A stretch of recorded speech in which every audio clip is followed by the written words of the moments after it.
Hey, everybody. Welcome to day 2 of the I Am Her Identity Challenge. So, I sent out a message this morning going into the details about what today is all about. Hi, is it Alvili? Alvili? I'm not sure, but hi, say hi. Hi, Richard. How you doing? Say hey, so I don't feel like I'm here all alone. I'm talking about identity today and shifting your identity and manifesting your desires. It starts with a decision. Hi, Rhea. It starts with a decision. Say hi, y'all. Say hi. We're going to wait for a couple more people to get on. But if you don't know me, I'm Gail. I write the Old Black Lady Chronicles, and I'm so excited to be with you today. So, yesterday we talked about identity and deciding who you desire to be.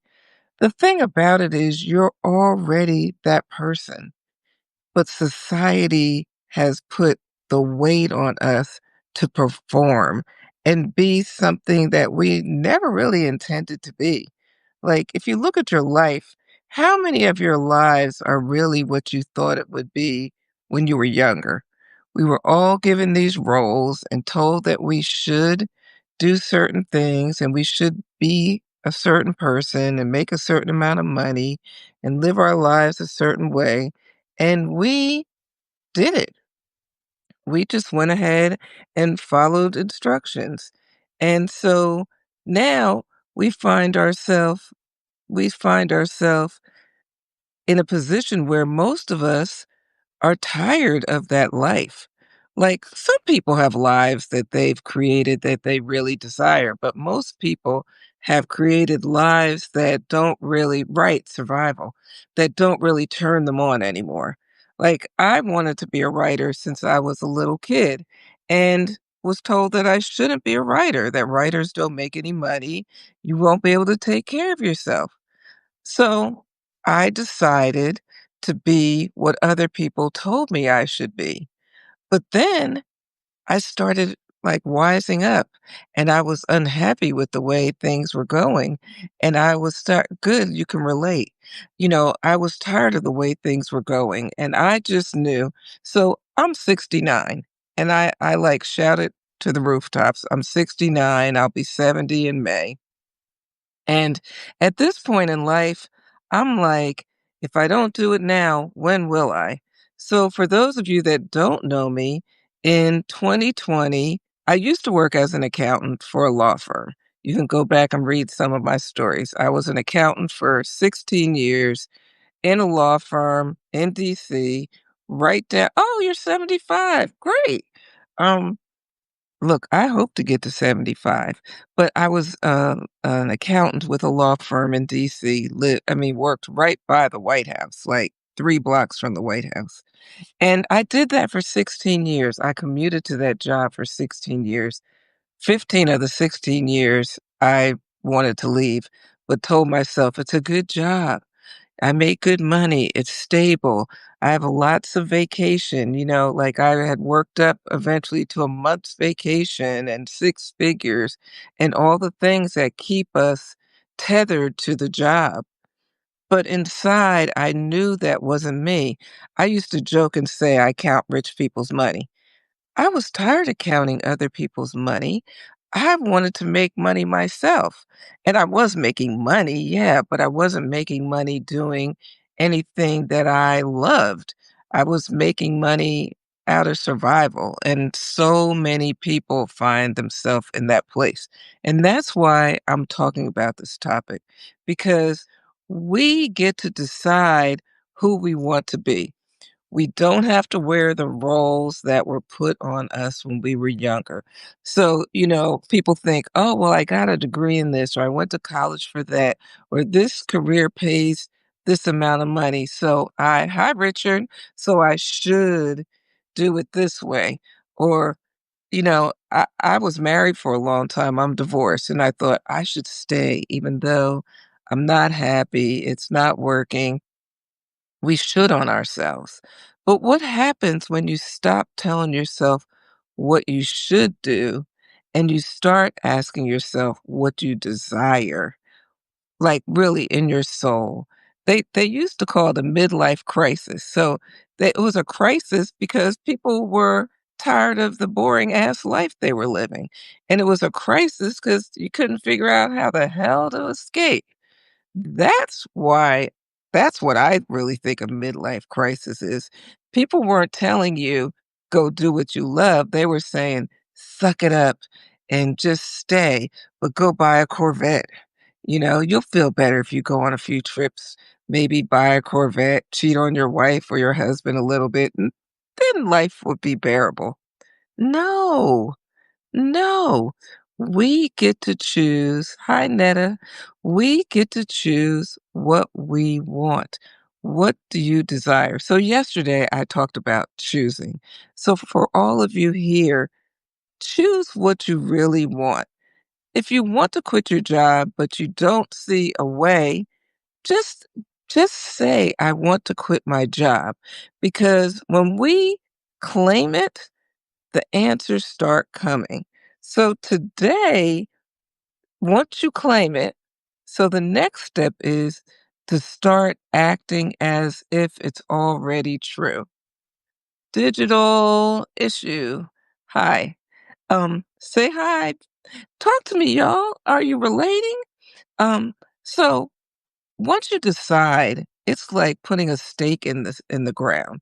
Once you decide, the universe conspires to give you what you desire, but it does require your work and your attention. The secret came out years ago, and people thought, "Oh, all I have to do is think about it, and it will happen." No, you not only have to decide, but then you have to become. So you have to think the thoughts of the person who has that. Hi, Margaret. You have to think the thoughts of the person who has what you desire. So if you decide, I want to be a successful writer, which we're on Substack. My desire is to be a successful writer who has a best selling book. You can't just sign up and never write a thing. That's not going to get you to having a successful book. You have to start writing. You have to show up as a writer. Then you have to create a schedule. What schedule are you on as a writer? So, yes, you might have a day job like I did as an accountant or a lawyer or a social worker or whatever, a marketer. But what do you do in your free time? Because when you start acting as if, then opportunities start to present themselves. So when I got on Substack, I was certified as a coach already, but I said, I'm a writer first. I've always wanted to be a writer. I'm a writer first. So I started writing. I started writing consistently. I started doing Substack notes. Now I'm going live. So I'm acting as if.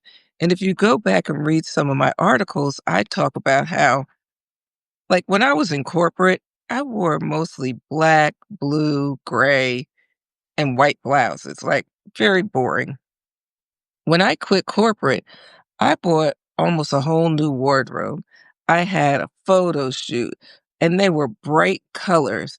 Like I stepped into the creative side of me that I had held inside all of those years. And if you know what you really want, put it in the comments. Like, tell us, what do you really want? Like, I met with a woman today that really wants to travel the world. If you want to travel the world, if you want to be a writer, if you want to be a coach, be whatever it is, an entrepreneur. I owned a franchise at one point.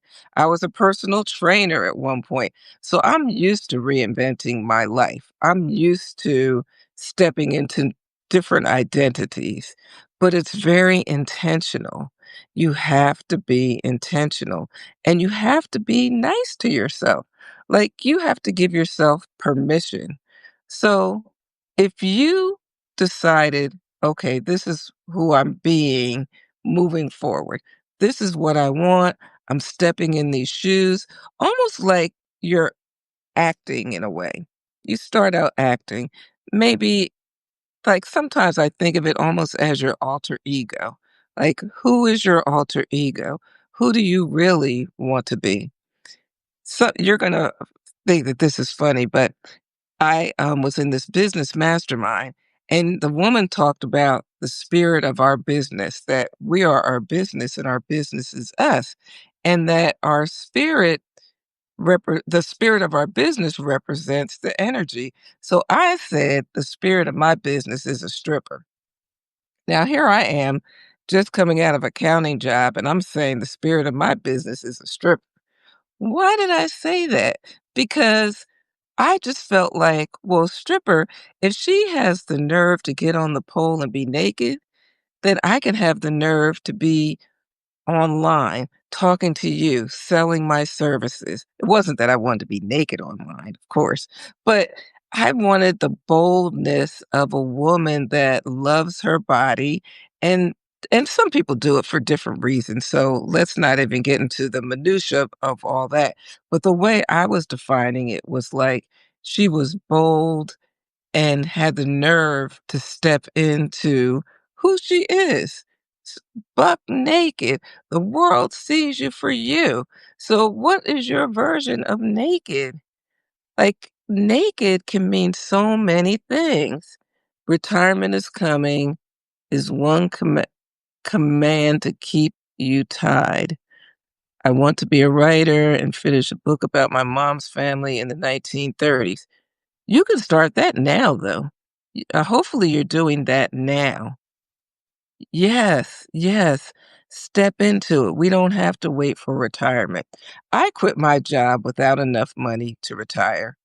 I do get Social Security now, but I got coached by someone when I was miserable on my job. And I said that I really wanted to get certified. But it was the certification that I got was 18,000. And the reason I got that certification is because the woman that I got certified by was making millions.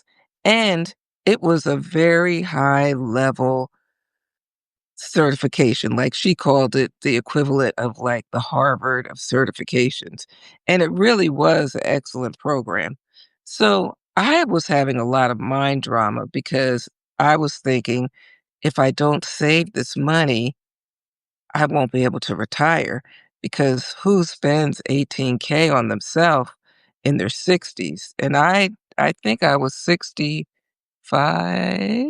65, 64, 65, something like that when I did that because I'm 69 now. And I got coached around making that decision. So I worked with a coach and I got on a session with her and I said that I really want to get certified, but I'm afraid. And she asked me what was I afraid of? And I said, "Well, I'm afraid that I'm too old." And so many people tell me that. I have people coming to me in their 40s and 50s saying, "Am I too old to do this?" And I'm looking at them and I'm saying, "Am I too old to help you?" So the coach said to me, she just asked me a question. She said, "What if your coaching is your retirement plan?" And it was just like, mind blown because I never thought that a coaching business could be my retirement plan. I'm smart, and so are you. I'm vibrant, I'm smart, I'm active, I'm single. What am I gonna do? Sit around what? Watching TV? I want to work, but I don't necessarily want to work for someone else. I don't want to keep commuting. I was commuting into DC. And for those of you that are just joining, today is day 2 of the I am her, or if you're a man, I am him identity shift challenge. And I'm challenging you to decide, like, what's your next big thing? What is your next thing? Where are you going? Most people are bored with their life. So, anyway, she said to me, "What if your business was your retirement plan?" And I thought about it and I was like, that makes so much sense. I never even considered it. Like, what if your book What if your Substack? What if your next move is your next income? Like, we think it's only the job, but now look, so many people are losing their jobs, and I say these jobs ain't loyal. They're not loyal to you. So why are we loyal to them? I worked on my last job for 16 years. And when I told them that I was resigning, they were pissed off. Didn't speak to me for the 2 weeks. I gave 2 weeks notice. They didn't speak to me. Those attorneys did not speak to me for the 2 weeks. And my last day, one of them thanked me and said goodbye. The rest of them, nothing, nothing. My supervisor took me to lunch, me and my coworker, and that was it. That was it. So much for being a loyal employee. You know, those jobs ain't loyal. And I know I have a mortgage, I'm single, I have all the bills, but when we position ourselves properly, we can create other income. We can be another identity. And yesterday I spoke about this. I was saying when our kids start to get older, or even when we were kids, people always asked us, what do you want to be when you grow up? And we're expected to know when we're little, but I'm asking you now, what do you want to be when you grow up? Put it in the comments. Like, talk to me, y'all. This is a two-way thing. Like, what do you want to be when you grow up? What is your big dream? What is the dream that you've given up on? That's what I really want you to tap into. The magic of that big dream that you've given up on. It is not too late. Hi, Kyra. It's not too late. So I want you to act as if you are this person, whoever it is. So for me, I wanted to be a six-figure coach.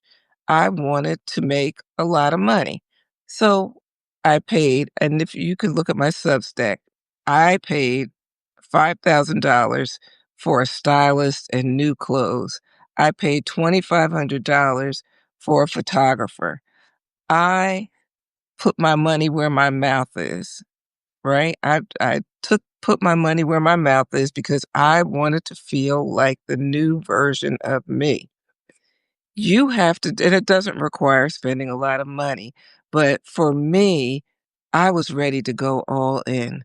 And I used those pictures for my marketing, for my website. It wasn't just, for my fun. And actually, I've done two of those photo shoots since then. So the next one I'm going to do is around my birthday next year when I turn 70.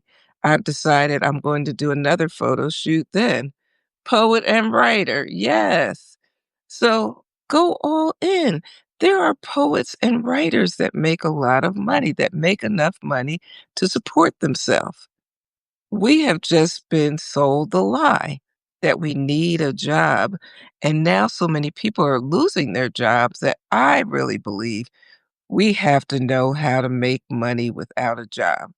So this identity shifting does not have to be about money, does not have to be about a job. It could be anything. You might decide, like I saw the story from 60 Minutes yesterday. Yes, I did start with squats and I'm still squatting, but I just told a friend of mine today I really need to record some more videos of me doing my squats and really showing people.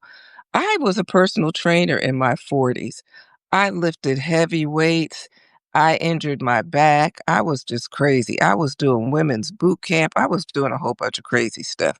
But I'm not too old at almost 70 to do squats. I'm not too old to walk multiple miles. I don't run anymore. I'm not too old to lift weights. I have a goal really to get back in shape again. I'm not in terrible shape. I'm in pretty good shape, especially compared to other people my age. But your new identity could be someone that is in excellent physical shape. At one point, I was vegan. Literally, that requires a whole new identity because you have to cook different, shop different, change your taste. I mean, it was a big transition from someone that ate meat their whole life. So this doesn't have to be about money. You could be single and want to start dating.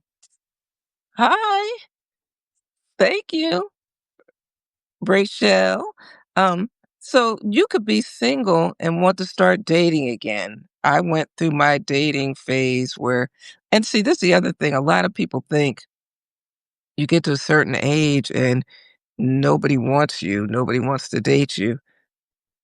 I go on dating sites. A lot of people want to talk to me, want to date me. Now, I might not want to date them, but the options are there. We just have told ourselves we can't, but you can. You're just believing that you can't. You can be sexy, you can be beautiful, decide you're beautiful. There are women and men that decide I'm really unattractive. I can't go on camera. Or I had someone tell me before, "I can't go on camera and let people see my gray hair." Yes, you can. Why can't you? What's stopping you? If you're here watching this, tell me in the comments, have you gone live on Substack? And if you have not, why not? If Are you being just a quiet observer or are you in the flow? Are you showing up for your work, for your Substack? Are you sharing it? Are you creating community? All of that is acting as if. You can be scared.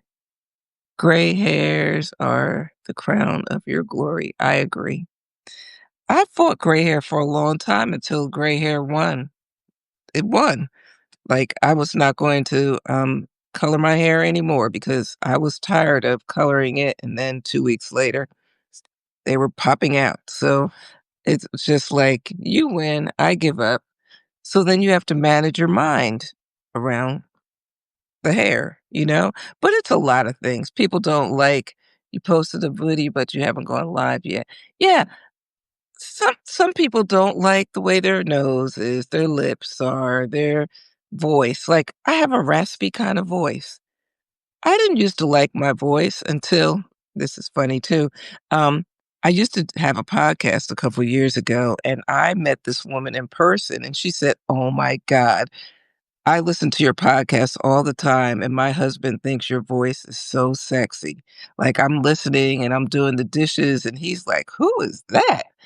You know? And I just started talking to people, and they're like, "Oh, listen to your voice." It took me out of my own thoughts. Like, if somebody thinks my voice is nice, why would I beat up on myself and say, "Oh, I sound too deep," or "I sound too much like I'm dude," or something? No. It's the same thing with our looks. So many women are afraid to be on camera because they're afraid of being judged. You're the worst judge. You are the worst judge. So, if you want to grow and expand, you have to, like, step into this territory that's very uncomfortable. But you know what? The more you do it, the more comfortable, you are. Rachel said, "I've not gone live yet. More quiet observer, beginning to jump in the mix. I support being true to oneself. Thanks for being encouraging to love oneself." Yes. Yes. I Believe it or not, I called myself a quiet observer almost my entire life. I just felt like nobody cares what I have to say. And so I would be in the room observing, and I was like that from the time I was young. You can learn tech, Bria. You can learn tech. Go on YouTube, look up how to do whatever you want to do. But I would be in the room and, I'd, like, say at a party, I'd come in, say hi, and then find a comfy seat somewhere. And I would maybe talk to one person, but I wasn't working the room. And I certainly never thought that I would be recording video and teaching and doing all the things. Yeah, I would. I'm assuming the what with the question mark means what, like, were you really a quiet observer? Yes. I was against confrontation. So I thought if I disagreed with someone that it would turn into confrontation.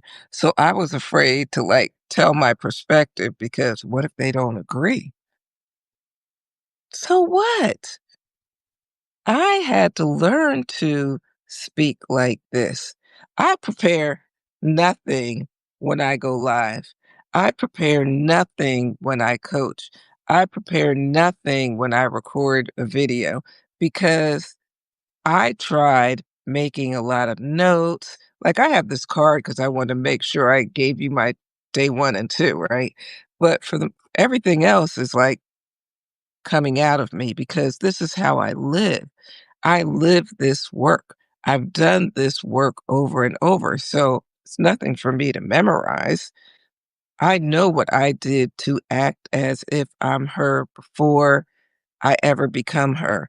I know what it is to teach my clients to act as if you're her. If you go, let's say you decide you're going to take yourself out to a new restaurant. You literally could walk in there and decide you're just going to be a different personality, that you're going to sit at the bar, talk to whoever sits next to you.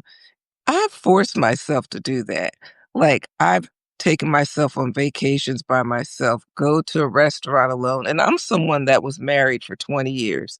So I wasn't used to doing things alone, but I started forcing myself. I get on the plane and I talk to the person next to me. I never used to do that. I would get on the plane and pull out my book and my headphones and be in my own world. Now I look for opportunities. Like I don't run people down, but I look for opportunities to just say, "Oh, hi, how you doing? How are you feeling today? How's it going?" When I go places, I look for opportunities to be more open. That doesn't mean I have to start a conversation with everybody, but literally it requires practice. So that's what I want to encourage you to do. Decide who you desire to be. Decide, really decide to not be afraid anymore. Decide to make your dreams come true because tomorrow is not promised. And part of the thing that pushed me to this too is that my youngest brother, there's four of us, my youngest brother died of terminal brain cancer, glioblastoma. They gave him 14 months to live, and he died in 14 months. He has 6 children. And when my brother died, a couple like 2 years later, my best friend since middle school, she died from COVID. When COVID first started, wow, just found your interview you did on YouTube. Yeah, I have a few. Um, so my brother died, and then my best friend died, and I had to have a come to Jesus moment with myself.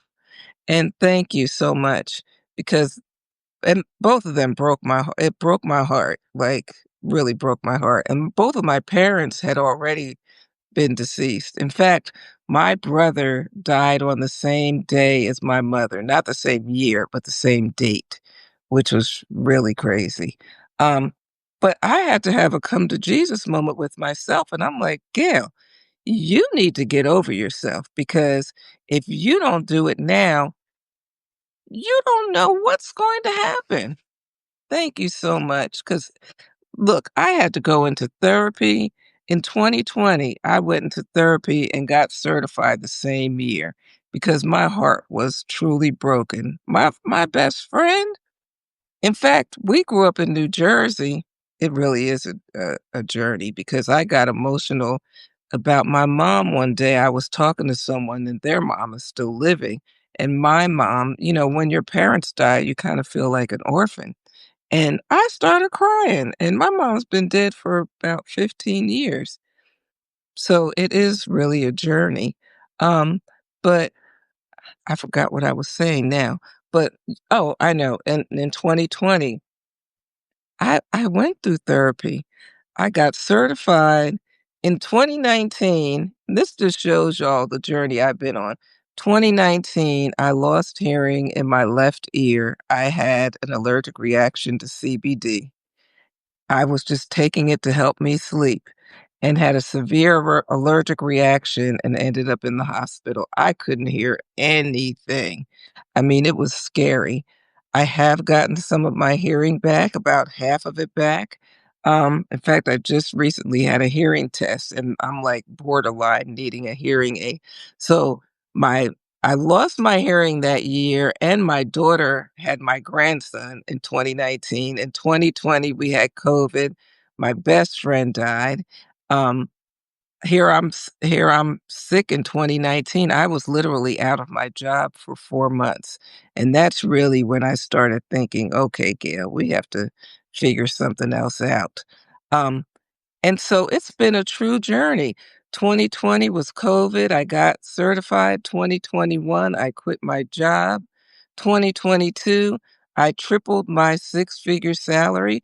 2023, I went through another depression, got diagnosed with ADHD, way late diagnosis, but I kind of always knew. I was like, I don't know. I have a very sharp mind, and what I found out about ADHD is you can hyper focus on things, but also you can, if you're not interested, it's hard to focus. But anyway, it's a journey. It's hills and valleys. 2023 was pretty bad. 2024, things started getting better. This year, things have been amazing. Okay, you wrote a lot here. Wow, so much resonating. My mom passed away at 69 from glioblastoma too, and was drawn to you. She didn't make it to 70. I'm 60 now, so I want to jump. Yes, please. Your mom passed away. Your brother's mysterious challenges and gifts. Yes, thank you for the hugs and understanding. We all go through things. We all have challenges. But my main point is put yourself first. Put yourself first. When you put yourself first, the people around you get in line. And when you're happy and you create your life that you desire and you follow your dreams, we inspire others to do the same thing. We inspire our kids, our friends, people around us. Um, and it starts with you. It starts with you, but it also starts with a commitment and faith. So I would really say, and I mentioned this the other day, for me, I made up an acronym for faith. Fully anticipate it to happen. So when I quit my job, I fully anticipated that I would make enough money to take care of myself, and I have. And I will continue to. Why? Because I decided. I decided. And every day I show up. I show up getting on here, writing, selling, all the things that are required to make a living. I have a mortgage. I need to eat, all kinds of things, medical, all kinds of things, right? But the peace that I have and the joy that I have is deep, because I'm proud of myself. And I want all of you to have that pride in yourself, that you didn't give up on yourself, that you help someone else, because every time we show up and live into our greatness and tell our story, then we help other people. That's what this is all about. That's what the whole community is about. You tell your story, other people relate, they tell someone else. You start doing something else, and then you meet new people and you tell them. It's like a cycle. It's a cycle. And I shared with someone yesterday, I heard this expression, now is the seed from which later will grow. Now is the seed from which later will grow. Plant your seeds now. They will create your future. I'm going to say it one more time. Plant your seeds now. And the seeds can even be the thoughts that you're thinking. Plant the thoughts, plant the actions, plant like the momentum. Every time you do something for you, it's like watering the seed. And so that's what I will leave you with today.